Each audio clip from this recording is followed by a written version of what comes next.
Kaji Defosso-Joseph reste un des acteurs majeurs de l'économie camerounaise. Pourtant, l'homme d'affaires va rapidement se retrouver impliqué sans le vouloir dans la crise politique qui secoue le Cameroun au début de la décennie 90. Cette année-là, alors que le vent de démocratie venu de l'Est souffle sur l'Afrique, le Cameroun à son tour est sous la tempête. Avril 1991, les opérations Ville morte, les émeutes et les manifestations s'étendent à l'ensemble du pays. Le peuple réclame dans la rue le départ du président Paul Biya. Il souhaite une conférence nationale souveraine et un changement de régime. Je l'ai dit et je le maintiens. La conférence nationale est sans objet pour le Cameroun. Je tiens à affirmer haut et fort que nous ne laisserons pas mettre notre pays à feu et à sang. Cette fin de non-recevoir du chef de l'État fait monter le ton. Une grande partie de la population est dans la rue. Entre Yaoundé qui ne veut pas céder et les oppositions déterminées à en découdre, le ton monte. Le pays est sur le point de s'embraser. Je pense qu'il partageait un certain nombre de récriminations que l'opposition formulait vis-à-vis du système en place. Il avait de la sympathie pour tout ce qui se faisait. Un état d'urgence est instauré avec la création d'un commandement militaire opérationnel pour pacifier le pays. Il y avait de l'activisme politique où les gens croyaient que c'est par la force. Ils vont pratiquer ce qu'on appelle le carton rouge. Carton rouge, et un jeune qui s'était lancé aussi dans les affaires, qui s'appelait Ndjun Kapchameni, avait une entreprise qui montait les ordinateurs. Ça s'appelait Intela.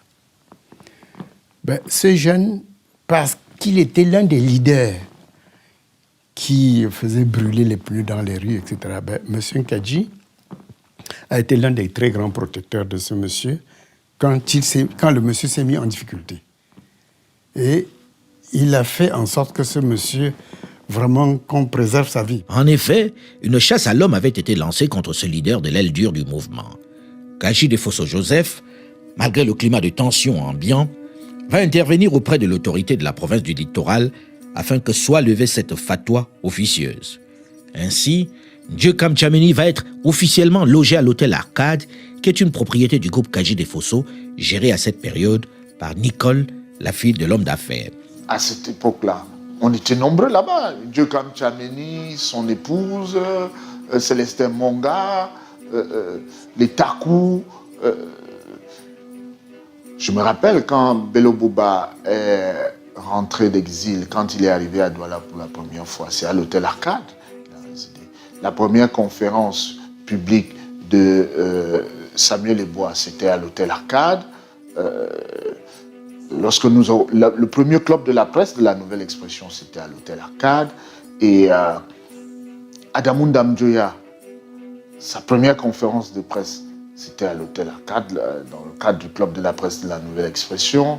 John Fundi, pendant les périodes de braise, c'est à l'hôtel Arcade qu'il était hébergé. Ce lieu où régulièrement se tiennent des réunions de l'opposition est désormais la cible du régime en place. Il y a 2 personnes qui sont arrivées une nuit avec des jerrycans dans le sac. Ils ont versé de l'essence dans 2 chambres. Ils ont mis le feu, mais heureusement pour nous, tout était anti-feu. Que ce soit la literie, les rideaux, ça se consumait, mais ça ne brûlait pas. C'est ce qui nous a sauvés. Kaji Defosso est en colère, très en colère. Il va même organiser une conférence de presse et se rendre à la télévision nationale avec son avocat pour dénoncer cet acte terroriste.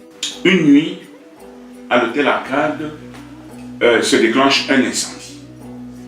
Alors, il est organisé immédiatement un bouclage et les auteurs de l'incendie sautent du 2e étage par terre et sont heureusement maîtrisés et confiés aux forces de l'ordre.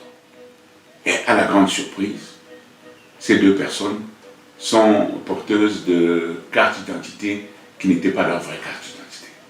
Parce que les cartes d'identité, ils y apparaissaient comme des Bamileke, mais aucun ne comprenait un seul mot Bamileke.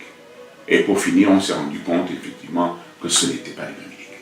Et cette chambre qui a été incendiée, c'était la chambre où était supposé dormir M. Ndjeu Kamtchameni. Et qui, naturellement, dans dans cette période-là, pour des raisons de sécurité, s'était organisé de manière à ce qu'il ne soit pas évident qu'il se retrouve dans cette chambre au cas où il y avait un coup dur. Parce que c'était quand même, la période était une période très difficile. Ils étaient deux. Un a réussi à s'enfuir. Un des deux a été arrêté par le personnel, puisque c'était les villes mortes. Et il y avait le couvre-feu et les employés de la nuit restaient sur place.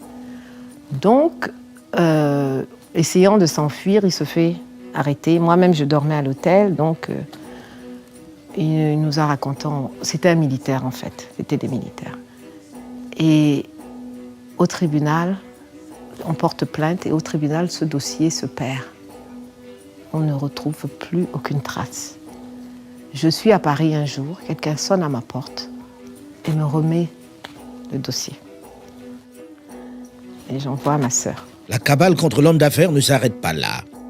Il va faire l'objet d'un impressionnant contrôle fiscal avec un redressement de 12 milliards de francs CFA. Curieusement, à la période où les entreprises brassicoles font leur plus gros chiffre d'affaires, UCB est fermé, soi-disant pour des impôts dus. La cabale contre l'homme d'affaires ne s'arrête pas là. Il va faire l'objet d'un impressionnant contrôle fiscal avec un redressement de 12 milliards de francs CFA. Curieusement, à la période où les entreprises brassicoles font leur plus gros chiffre d'affaires, UCB est fermé, soi-disant pour des impôts